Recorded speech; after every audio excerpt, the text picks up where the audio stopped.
Hi Isaac. Thanks so much Hello. for joining us today. We really Okay, appreciate okay. that you taking the time to be part of our Mhm. interview. Sounds good. We're excited to have this conversation with you and to learn from your various experience. To quickly introduce ourselves, my name is Rifaie. This is my partner Ikhwan. We are both working on an assignment for our Pragmatics in Intercultural Communication subject, and it is all Okay. about exploring the intercultural communication. So specifically, we are interested in understanding how verbal and non-verbal communication works across cultures. As well as the challenges or misunderstandings that people might face in those interactions. Yes. Your background as an African American and Moluccan really makes your perspective in this matter unique. So we are looking forward to hearing your thoughts. Okay, so hmm we have put together 10 questions for today. So feel free to take your time with the answers and let us know if you need us to clarify anything along the way. Yes, and also for your information, everything that is shared today will be kept confidential and only used for this assignment only. So alright, Isaac, if you are ready, we will jump right into the first question. Sounds perfect. Yep. So first of all, what can you define from the meaning of intercultural communication? So, I would think of people from different backgrounds interacting. So, like for example, I'm in LA, and well, the United States in general is very diverse, right? But LA is super diverse.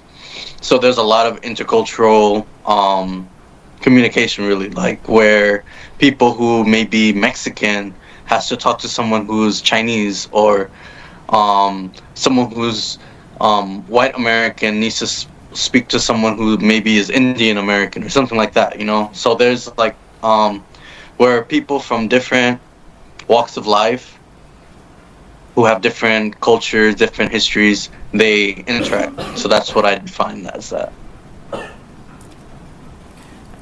Okay. Uh, Next question. Uh, how does your mixed heritage influence your communication when interacting with people who aren't really familiar with your cultural background? Uh huh. So I think for me, overall, I would say that I come to experiences with people as more so as an American, if that makes sense. Like, I grew up here, um, but I still have a lot of like um, culture influence from my backgrounds. But like, if I came to a random person over here, um, I think the way I would go about it is like, I guess like very straightforward. Um, yeah, can you repeat the questions a little bit? How does your mixed heritage influence your Mhm. communication with people that are not familiar with your cultural background? Okay, yeah. Yeah. So already, I know a lot of people don't know my Malukan heritage, Yes. Indonesian in general. So like, it's just not at least over here, right? Yes. So I definitely don't go about that. And then I would say, I am mixed Black American. And then I feel like a lot of people will see me as such. So I definitely go about as, um, yeah, I feel like a lot of what stereotypical, I guess, Black American kind of way of approaching things. Um, in that sense, though, like already, like that depends on the person. Um, there's a thing in Black American culture called code switching, where when you're around folks who are from your background, you talk a certain way, you act a certain way. But let's say I'm um I feel like a lot of the areas where I have intercultural communication would be maybe in school or at work or something like that. And a lot of the times I can switch to more of a just a standard American way of going about it instead of like um, very based on my cultural background per se. You know what I mean? Yes. Like if I'm like around like let's say in my neighborhood and there's like a Mexican American person, I think I would be more looser with how I communicate. I would be more similar to um I guess Black American, but I wouldn't even say that, but like it's just like Black American from my area, from LA. Okay, I see. Yeah, so but if I'm like in a formal setting, I think it's more toned down. I try to talk like, you know, make okay. Are you guys there? Yeah, yeah, yeah. Okay. Okay. Yeah, I would talk more formal, more clear. But especially if it's like someone who have a different background in a formal setting, especially. Yeah. I see. So, So in your opinion, is of African American and Moluccan high or low context culture? So, like I mentioned before, high context culture basically means that the people is more indirect. They tend to use non-verbal cues when interacting, and so for low context culture, they tend to be more direct, more bold, and they say exactly mean what they say. Okay. So do you think that these two are similar or different in terms of verbal and non-verbal communication? So yeah, I think it's definitely low. At least how I am, it's low. Like it's very. Direct. I'm gonna talk to you. I'm gonna say it right away, straight up. I would say honestly, even Moluccans, like Moluccan people, Eastern Indonesians, I feel like they're very direct, very like, compared to like let's say Javanese or some, people like that. But like even both sides, I feel like they're very direct, loud, kind of like, yeah, it's definitely local, low, context. what do you call it? Low Low context. Okay, so next, is there any specific gestures or body language in your cultures that could be considered offensive for someone who are not familiar with them? Yeah, I would say the thing is I feel like it's so universal now. People know like the middle finger, right? Things like that. But like actually like being in Black American kind of context, sometimes it's really really like not encouraged to look directly in the eye with people like when you walk past, because it seems like, oh, are you trying to talk to me? Are you trying to do something like that to me? Like I've had experiences. I'm not used to that. I usually I like to see people and smile and whatever. But some African American communities, so I've lived in Washington D.C. before, and it happened a few times there where I'm looking, just looking at people, whatever, walking the street, and someone comes up to me and is like, oh, like why are you looking at me? Why are you staring at me? But I'm not I have no issues with you, so it's like that. Like let's see other things. I think so I feel like body language wise, if I'm not familiar with you, if you're touching on me, I would feel uncomfortable.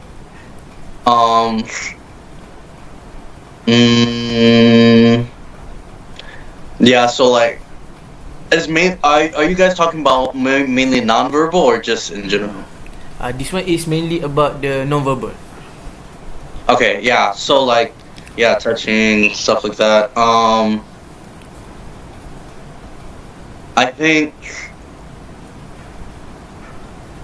Well, there's also something that I know that like also in more Black community where, especially if you're in an area where there's not many other Black people, Yeah. you can like, just nod your head up or, nod your head down. But I wouldn't probably do that. I wouldn't do that to like a white person. Okay. If that makes sense. Yeah. So Yeah. I probably wouldn't do that to a white person. I probably wouldn't do that to someone who's not black. Mhm. So But exactly why won't you do that to another person that is not black? Is it because misunderstanding or why? it's because I don't. It's not something that I see them really use. If that makes sense. Like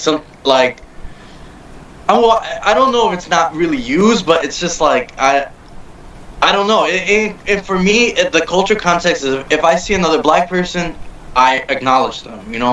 I'm like, oh hey, what's up, what's good.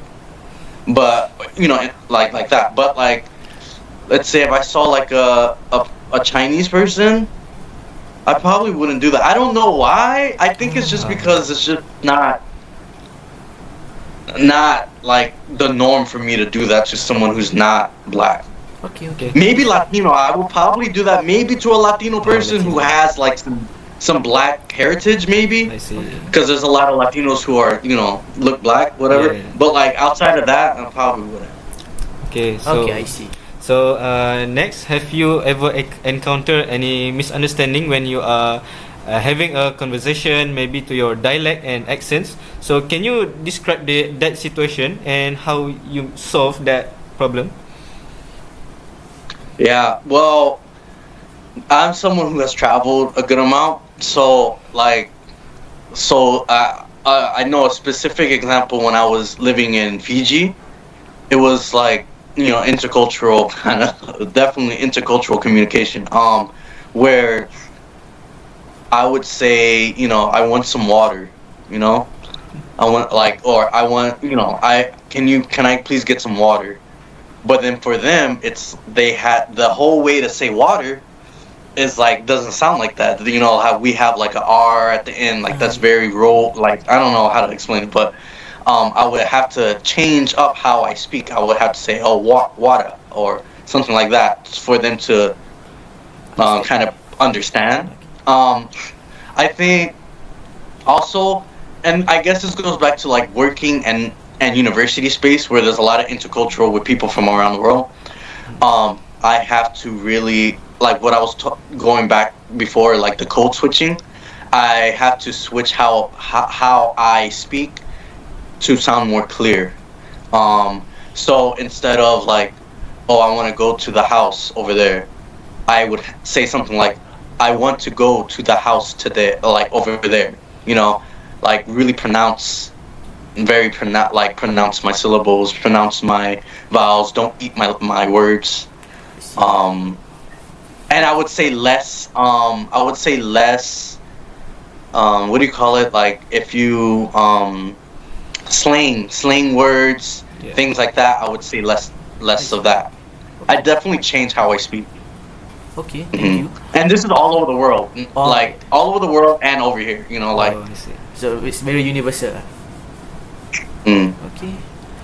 So next, how do you adapt to communicating with your friends or colleagues from different cultural background?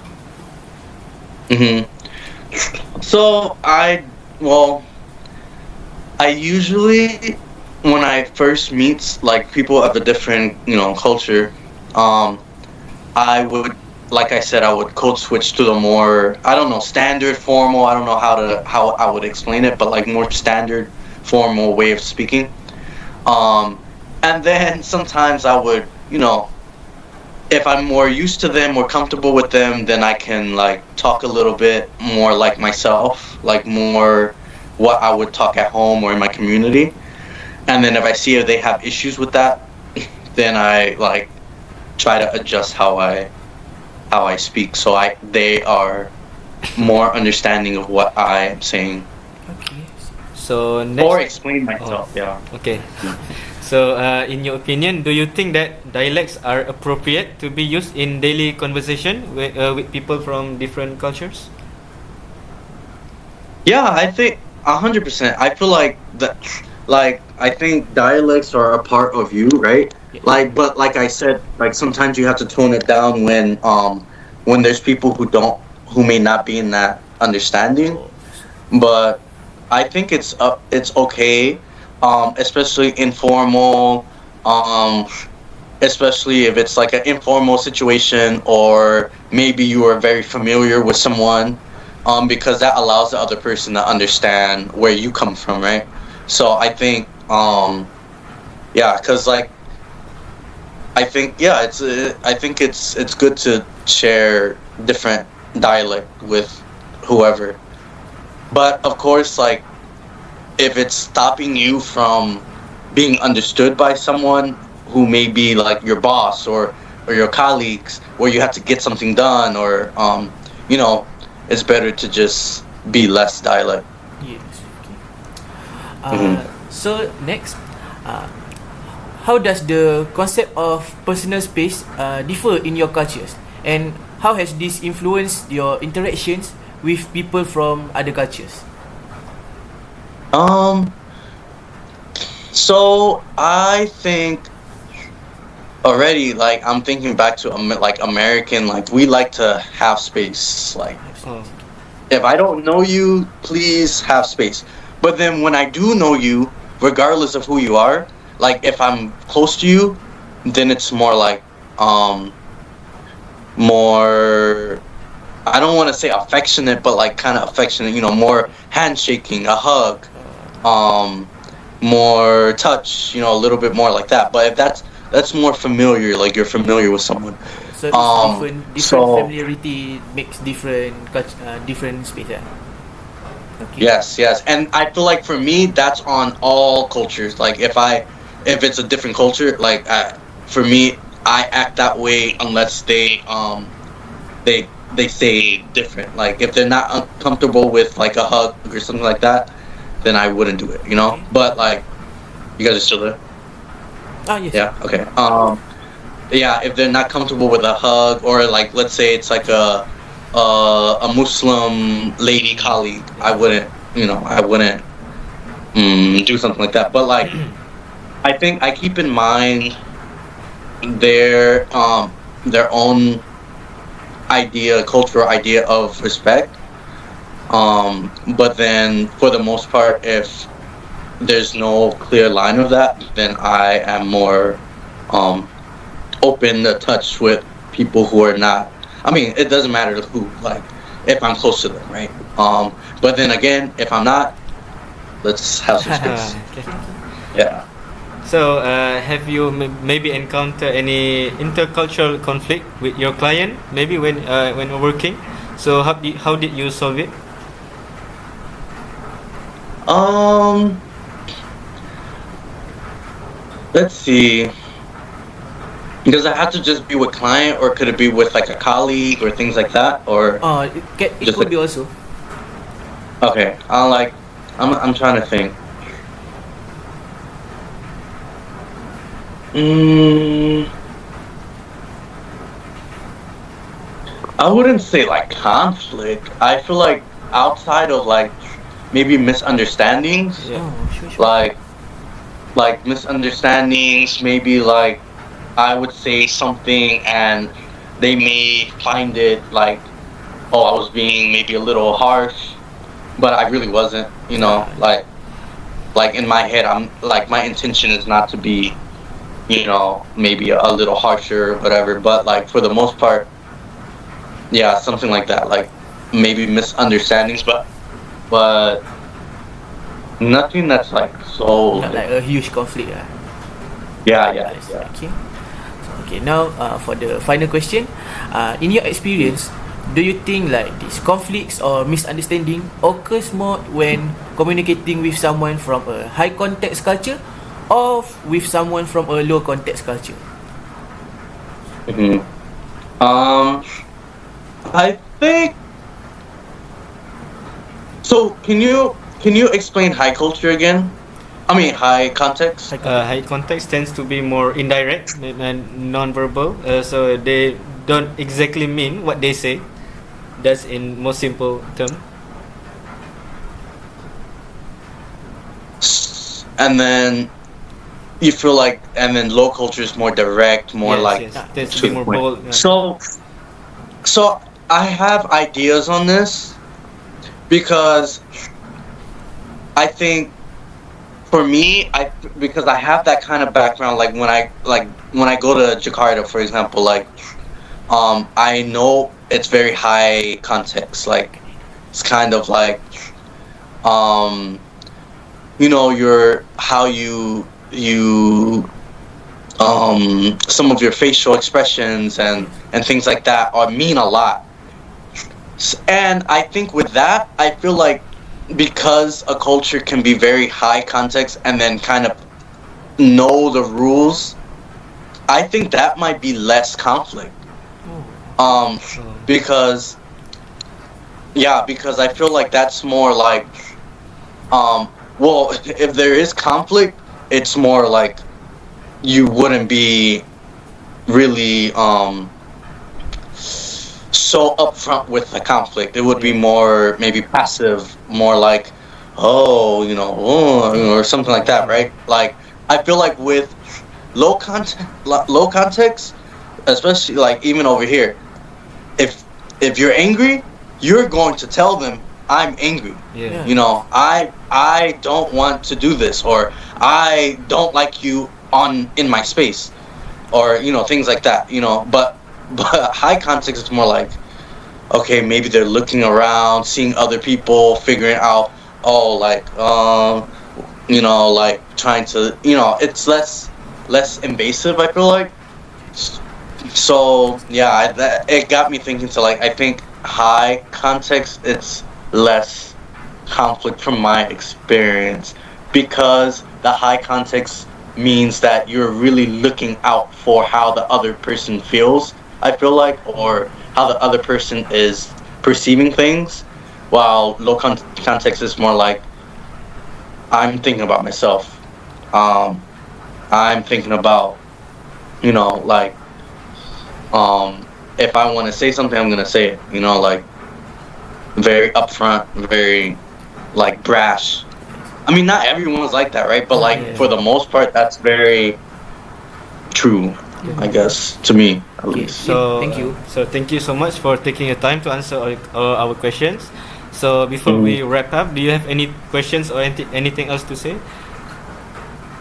I want to know a little bit more about this project. What is like?